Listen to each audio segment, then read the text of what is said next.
ನಮಸ್ಕಾರ ಕನ್ನಡಿಗರೇ, ನಮ್ಮ YouTube channel like ಮಾಡಿ, ಕಮೆಂಟ್ ಮಾಡಿ, ಸಬ್ಸ್ಕ್ರೈಬ್ ಮಾಡಿ, ಬೆಲ್ ಬಟನನ್ನು ಪ್ರೆಸ್ ಮಾಡಿ ಸಬ್ಸ್ಕ್ರೈಬ್ ಮಾಡಿ. ಇವತ್ತಿನ ನಿನಗಾಗಿ ಸಂಚಿಕೆ ಏನಾಯಿತು ಎಂದು ನೋಡೋಣ ಬನ್ನಿ. ಇಲ್ಲಿ ರಾಣ ಅಂತ್ಯಕ್ರಿಯೆ ಮಾಡೋಕ್ಕೆ ಅಂತ ರೆಡಿಯಾಗಿರ್ತಾನೆ. ಅದೇ ಜೀವ, ರಚನಾ ಎಲ್ಲರೂ ದೂರದಿಂದ ನೋಡ್ಕೊಂಡು ನಿಂತಿರ್ತಾರೆ. ಬಾಲ ಏನು ಮಾಡಬೇಕು ಅಂತ ಗೊತ್ತಿಲ್ಲದಲ್ಲ, ಅಲ್ಲಿ ಏನಾಗ್ತಾಯಿದೆ ಅಂತ ಗೊತ್ತಿಲ್ಲದಲ್ಲ ದೂರದಿಂದ ನೋಡ್ತಾ ಹಾಗೆ ನಿಂತಿರ್ತಾನೆ. ಇಲ್ಲಿ ಕಾರಲ್ಲಿ ಅವಳು ಚಿಕ್ಕಮ್ಮ ಮತ್ತು ಒಂದು ಸ್ವಂತ ಅಮ್ಮ ಕೂಡ ಕಾರಲ್ಲಿ ಕೂತ್ಕೊಂಡು ನೋಡ್ತಿರ್ತಾರೆ ಅಲ್ಲಿ ಏನಾಗ್ತದೆ ಅಂತ. ಇಲ್ಲಿ ರಾಣ ಇನ್ನೆಷ್ಟೊತ್ತು ಕಾಯಬೇಕು, ಅವನು ಎಲ್ಲಿದ್ದಾನೆ ಅಂತ ಗೊತ್ತಿಲ್ಲ, ಏನಿಲ್ಲ. ಅವನು ಎಲ್ಲಿದ್ದಾನೆ ಅಂತ ಬರ್ತಾನೋ ಇಲ್ವೋ ಅನ್ನೋದು ಗೊತ್ತಿಲ್ಲ. ನಾನು ಇವರ ಸ್ವಂತ ಮಗನೇ, ಇವ್ರು ರಕ್ತ ಹಂಚ್ಕೊಂಡು ಹುಟ್ಟಿರೋನೆ, ಹಾಗಾಗಿ ನಾನೇ ಅಂತ್ಯಕ್ರಿಯೆ ಮಾಡ್ತೀನಿ. ಅದ್ರಲ್ಲಿ ಮಾಡೋದಲ್ಲಿ ಏನು ತಪ್ಪಿದೆ ಅಂತ ಲಾಯರ್ನ ಕೇಳ್ತಾನೆ. ಯಾಕೆ, ನಾನು ಅವ್ರ ಮಗ ಅಲ್ವಾ, ನಾನು ಅವ್ರ ರಕ್ತ ಹಂಚ್ಕೊಂಡು ಹುಟ್ಟಿಲ್ವಾ, ನಾನು ಈ ಕಾರ್ಯನ ಮಾಡೇ ಮಾಡ್ತೀನಿ ಅಂತ ರಾಣ ಹೇಳೋದಕ್ಕೆ ಶುರು ಮಾಡ್ತಾನೆ. ಆಗ ಕಪಿಲ್, ಆಯ್ತಣ್ಣ ನೀನೇ ಮಾಡು, ಇವ್ರ ಮಾತನ್ನೆಲ್ಲ ನೀನು ತಲೆ ಕೆಡಿಸ್ಕೊಬೇಡ, ಲಾಯರ್ ಮಾತು ಏನಿದ್ರು ನಾವು ನೋಡ್ಕೊಳ್ಳೋಣ, ನೀನು ಅಂತ್ಯಕ್ರಿಯೆ ಮಾಡು ಅಂತ ಕಪಿಲ್ ಹೇಳ್ತಾನೆ. ಆಗ ಲಾಯರ್, ನೀನೇನಾರು ಅಂತ್ಯಕ್ರಿಯೆ ಮಾಡಿದ್ರೆ ನಾನು ಸುಮ್ಮನೆ ಇರಲ್ಲ ಅಂತ ಹೇಳೋದಕ್ಕೆ ಶುರು ಮಾಡ್ತಾರೆ. ಇಲ್ಲಿ ಜೀವ ಫ್ಯಾಮಿಲಿ ದೂರದಿಂದನೇ ನೋಡ್ತಾ ನಿಂತಿರ್ತಾರೆ. ಆಗ ರಾಣ ಬಂದೆ ಕಪಿಲ್ ಲಾಯರ್ ಹತ್ರ ಮಾತಾಡ್ತಾರೆ. ನಾನೇ ಅಂತ್ಯಕ್ರಿಯೆ ಮಾಡ್ತೀನಿ, ಅದೇನು ಮಾಡ್ಕೋತೀರೋ ನೀವು ಮಾಡ್ಕೊಳ್ಳಿ ಅಂತ ಹೇಳ್ತಾರೆ. ಅದಕ್ಕೆ ಲಾಯರ್ ಹೇಳ್ತಾರೆ, ನೋಡಮ್ಮ, ನಾನು ನಿನ್ನ ಮಾತಿಗೆ ಬೆಲೆ ಕೊಟ್ಟು ಇಲ್ಲಿವರೆಗೂ ಬಂದಿದ್ದೀನಿ, ದಯವಿಟ್ಟು ಅಂತ್ಯಕ್ರಿಯೆ ಸಂಜೀವನ ಮಾಡಬೇಕು, ಅದೆಷ್ಟೇ ದಿನ ಆಗಲಿ ನಾನು ಕಾಯ್ತೀನಿ, ಅವನ್ನ ಮಾರ್ಚರಿಗೆ ತೊಗೊಂಡೋಗಿ ನಾನು ಇಟ್ಕೋತೀನಿ ಅಂತ ಲಾಯರ್ ಹೇಳೋದಕ್ಕೆ ಶುರು ಮಾಡ್ತಾರೆ. ಆಗ ಕಪಿಲ್ ಹೇಳ್ತಾನೆ, ಅಣ್ಣ ಇವ್ರ ಮಾತಿಗೆಲ್ಲ ನೀನು ತಲೆ ಕೆಡಿಸ್ಬೇಡ, ನೀನು ಮಾಡು ಅಂತ ಹೇಳ್ತಾನೆ. ಆಗ ದೇವಿ ಬಂದ, ಅಣ್ಣ ದಯವಿಟ್ಟು ಸೀನ್ ಕ್ರಿಯೇಟ್ ಮಾಡಬೇಡ್ವೋ ಅಣ್ಣ, ನೀನು ಅಂತ್ಯಕ್ರಿಯೆ ಮಾಡಬೇಡ್ವೋ, ಸಂಜೀವಣ್ಣ ಬರ್ತಾನೆ ಅಂತ ಹೇಳಿ ದೇವಿ ತಡೆಯೋದಕ್ಕೆ ಬರ್ತಾಳೆ. ತಡೆಯೋದಕ್ಕೆ ಬಂದಾಗ ದೇವಿನ ದೂರ ತಳ್ಳಿಬಿಡ್ತಾನೆ ಕಪಿಲ್ ಮತ್ತು ರಾಣ. ಇಬ್ಬರನ್ನು ತಳ್ಳಿದ್ದಕ್ಕೆ ದೇವಿಗೆ ಸಿಟ್ಟು ಬರುತ್ತೆ. ಅಣ್ಣ ನೀನು ಮಾಡ್ತಿರೋದು ಸರಿ ಇಲ್ಲ, ಎಲ್ಲರೂ ಮುಂದೆ ಸೀನ್ ಕ್ರಿಯೇಟ್ ಮಾಡ್ತಿದ್ಯಾ, ನಿನಗೆ ನಾನು ಹೇಳಿದ್ದೀನಿ ತಾನೇ ನೀನು ಮಾಡಬೇಡ ಅಂತ, ಸಂಜೀವಣ್ಣನೇ ಬಂದು ಮಾಡಬೇಕು ಅಂತ ಹೇಳಿದ್ದಕ್ಕೆ ರಾಣ ಹೇಳ್ತಾನೆ, ಯಾಕೆ ಮಾಡಬೇಕು ದೇವಿ, ನಾನು ಅವ್ನ ಮಗನೇ, ಇನ್ನೆಷ್ಟು ದಿನ ಕಾಯೋಕ್ಕಾಗತ್ತೆ, ಇನ್ನೆಷ್ಟೊತ್ತು ಕಾಯೋಕ್ಕಾಗತ್ತೆ, ಇವತ್ತು ಕಾಯ್ಬೇಕಾ, ನಾಳೆವರೆಗೂ ಕಾಯೋದಾದರೆ ಕಾಯ್ತಾನೆ ಇರಬೇಕಾಗತ್ತೆ ಅಂತ ಹೇಳಿದಾಗ ಅವನು ಹೇಳೋದು ಸರಿ ಅಲ್ವಾ ಅಂತ ಅವ್ರ ಅಮ್ಮ ಒಪ್ಕೋತಾರೆ. ಅದಕ್ಕೆ ಕಪಿಲ್, ಅಣ್ಣ ನೀನು ಮಾಡು, ನೀನು ಅಂತ್ಯಕ್ರಿಯೆ ಮಾಡು ಅಂತ ಹೇಳಿ ಆ ಚಿತ್ರದ ಕೊಳ್ಳಿನ ಅವನೇ ಬೆಂಕಿಯಲ್ಲಿ ಹತ್ತಿಸ್ತಾನೆ. ಕೊಳ್ಳಿನ ಹಚ್ಚಿ ಅವ್ರ ಅಣ್ಣನ ಕೈಗೆ ಕೊಡ್ತಾನೆ. ಕೊಳ್ಳಿನ ಕೊಟ್ಟು, ಅಣ್ಣ ನೀನು ಹೋಗಿ ಹಚ್ಚು, ನಿನ್ನ ಬೆಂಕಿ ಹಚ್ಚೋದು ಯಾರು ಏನು ಮಾಡ್ತಾರೆ ಅಂತ ನಾನು ನೋಡ್ತೀನಿ, ಯಾರು ಬಂದು ನಾನು ತಡಿತೀನಿ ಅಣ್ಣ ಅಂತ ಹೇಳಿ ರಾಣಂಗೆ ಹುರಿದುಂಬಿಸ್ತಾನೆ. ಇನ್ನೇನು ಅವ್ನ ಚಿತೆಗೆ ಬೆಂಕಿ ಹಾಕೋಕ್ಕೆ ಅಂತ ಅವನು ನಿರ್ಧಾರ ಮಾಡಿ ಮುಂದೆ ಹೋಗೋಕ್ಕೆ ಶುರು ಮಾಡ್ತಾನೆ. ಮುಂದೆ ಹೋಗೋಕ್ಕೆ ಶುರು ಮಾಡಿದಾಗ ಲಾಯರ್ ಮತ್ತು ಅವ್ನ ಚಿಕ್ಕಪ್ಪ ಇಬ್ಬರೂ ಬಂದು ರಾಣನ ತಡೆಯೋದಕ್ಕೆ ಅಂತ ಬರ್ತಾರೆ.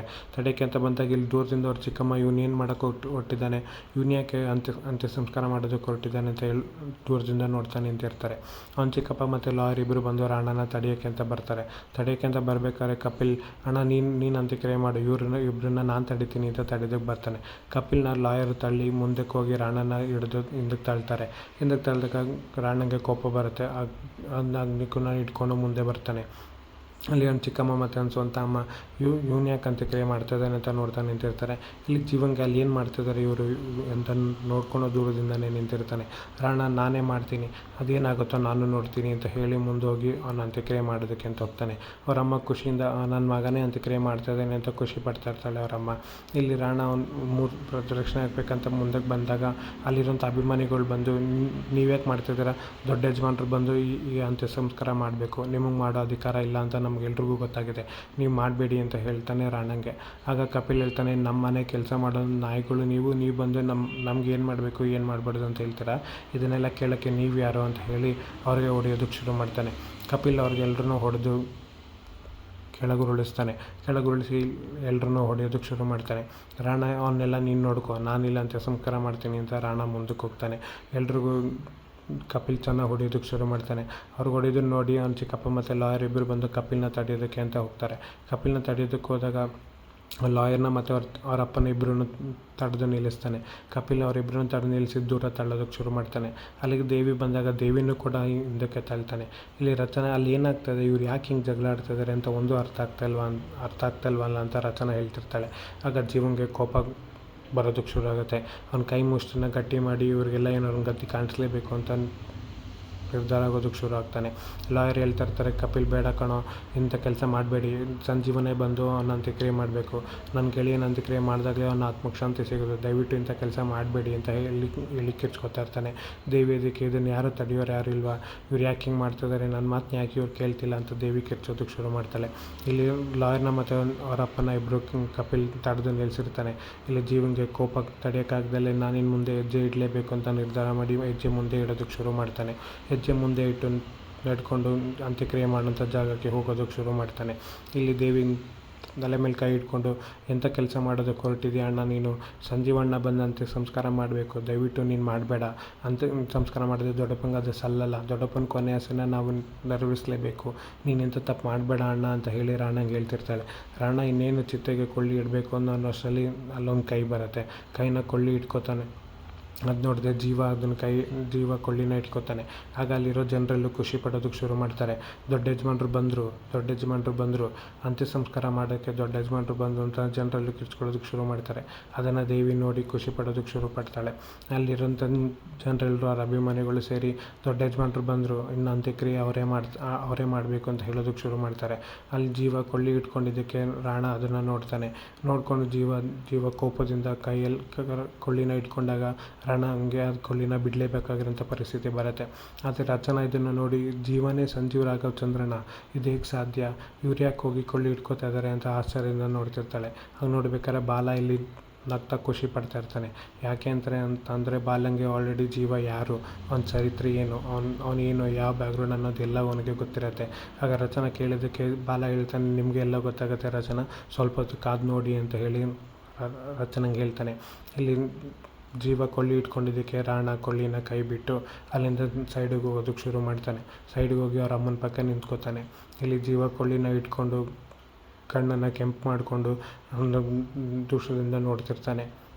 ಅಲ್ಲಿ ರಾಣ ಇವನು ಯಾಕೆ ಬಂದ ಅಂತ ಅನ್ನೋ ಸಿಟ್ಟಿನಲ್ಲಿ ಕೊಳ್ಳಿನ ಬಿಟ್ಟು ಅಲ್ಲಿಂದ ದೂರ ಹೋಗೋದಕ್ಕೆ ಶುರು ಮಾಡ್ತಾನೆ. ರಾಣ ಅಸಹಾಯಕ, ಏನು ಮಾಡೋದಕ್ಕಾಗಲ್ಲ, ಯಾಕೆಂದರೆ ಅಂತ್ಯ ಸಂಸ್ಕಾರ ಮಾಡಬೇಕಾಗಿರೋದು ಅವ್ರ ಅಣ್ಣನೇ. ಆದರೆ ಅವ್ನು ಬಂದ ಅನ್ನೋ ಕೋಪದಿಂದ ಅವ್ನು ಬಂದು ಸೈಡಿಗೆ ನಿಂತ್ಕೊಂಡಾಗ ಜೀವ ಕೊಳ್ಳಿನ ಇಟ್ಕೊಂಡು ಇನ್ನೇನು ಅಂತ್ಯ ಸಂಸ್ಕಾರ ಮಾಡಬೇಕಂತ ಮುಂದಾಗೋಕ್ಕೂ ಮುಂಚೆ ಇಲ್ಲಿ ರಚನೆಗೆ ಶುರು ಆಗುತ್ತೆ ಟೆನ್ಷನ್. ಇವರೇ ಸಂಜೀವ್ ರಾಘವಚಂದ್ರನ್ ಅನ್ನೋದು ಶಾಕಿನಿಂದ ನೋಡ್ತಿರ್ತಾಳೆ. ಅದಿಲ್ಲಿ ವಜ್ರೇಶ್ವರಿ ತೇಜು ಕೂಡ ಅಲ್ಲಿ ಬಂದಿರ್ತಾರೆ. ಅವ್ರಿಗೂ ಅದು ಶಾಕ್ ಆಗಿರುತ್ತೆ. ದೇವಿಗೆ ಖುಷಿಯಾಗುತ್ತೆ. ಕೊನೆಗೂ ಅಣ್ಣ ಬಂದು ದೊಡ್ಡಪ್ಪನ ಅಂತ್ಯ ಸಂಸ್ಕಾರ ಮಾಡ್ತಿದ್ದೇನೆ ಅನ್ನೋದು ದೇವಿಗೆ ಸಮಾಧಾನ ಆಗುತ್ತೆ. ಇಲ್ಲಿ ವಜ್ರೇಶ್ವರಿಗೆ ಗೊತ್ತಾಗತ್ತೆ, ಇವನೇ ನನ್ನ ಸಂಜೀವ್ ರಾಘವಚಂದ್ರ ಅಂದರೆ ಜೀವ ಅಂತಂದರೆ ಸಂಜೀವನ. ಅವತ್ತು ಟ್ರಕ್ನ ನಾವು ಸೀಸ್ ಮಾಡಿದಾಗ ಕಮಿಷನರ್ಗೆ ಕಾಲ್ ಮಾಡಿ ಅದನ್ನು ರಿಲೀಸ್ ಮಾಡಿದಾಗಲೇ ನಾನು ಅಂದ್ಕೊಂಡೆ ಇವನಿಗೆ ಅದು ಹೈ ಪವರ್ ಇದೆ ಅಂತ. ಆದರೆ ಇವನ ಮಗ ಅನ್ನೋದು ಗೊತ್ತಿರಲಿಲ್ಲ. ಆಗ್ಬೋದು, ಇನ್ನೇನಾಗುತ್ತೆ ಮುಂದೆ ನೋಡಬೇಕು ಅಂತ ವಜ್ರೇಶ್ವರಿ ಹೇಳ್ತಾಳೆ. ರಚನಾ, ಕೃಷ್ಣ ಮತ್ತು ಬಾಲ ಇಲ್ಲಿ ಆಚಾರದಿಂದ ನೋಡ್ತಿರ್ತಾರೆ. ಬಾಲಂಗೆ ಆದರೆ ಖುಷಿ ಆಗ್ತಾ ಇರತ್ತೆ. ಇಲ್ಲಿ ದೇವಿಗೆ ಕೂಡ ಸಮಾಧಾನ ಆಗುತ್ತೆ ಅಣ್ಣ ಬಂದ ಅಂತ.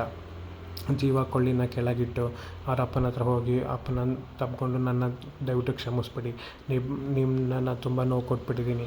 ನೀನು ಬಂದು ನನ್ನ ಮನೆಗೆ ಬಾ ಅಂತ ಕರೆದಾಗ ನಾನು ಬರಲಿಲ್ಲ, ಆದರೆ ನೀವು ಎಷ್ಟು ಸಲ ನನ್ನ ಬಂದು ಕರೆದ್ರಿ, ದಯವಿಟ್ಟು ನನ್ನ ಕ್ಷಮಿಸ್ಬಿಡಿ. ನಿಮ್ಮನ್ನ ಕೊನೆ ಮುಖ ನೋಡಿ ನಿಮ್ಮ ಅಂತ್ಯ ಸಂಸ್ಕಾರ ಮಾಡಬೇಕು ಅಂತ ನಾನು ಬಂದಿದ್ದೀನಿ ಎದೊಳಿ, ಜೀವ ಬಂದಿದ್ದೀನಿ ಎದೊಳಿ, ನಿಮ್ಮ ಜೀವ ಬಂದಿದ್ದೀನಿ ಎದೊಳಿ ಅಂತ ಅವರಪ್ಪನ ಗೂಳಾಡ್ತಾ ಕೇಳ್ತಿರ್ತಾನೆ. ಆಗ ಜೀವನ ನೆನ್ಪು ಮಾಡ್ಕೊತಾನೆ. ಅವರಪ್ಪ ಒಂದು ಸಲ ಬಂದು ನಮ್ಮ ಮನೇಲಿ ತುಂಬ ಕಷ್ಟ ಐತೆ, ನೀನು ಬಂದು ಕಷ್ಟನ ಪರಿಹರಿಸ್ಬೇಕು, ನೀನು ತಿರ್ಗಾ ಮನೆಗೆ ಬರಲೇಬೇಕು ಅಂತ ಜೀವನ ಕೇಳ್ಕೊಂಡಿರ್ತಾರೆ.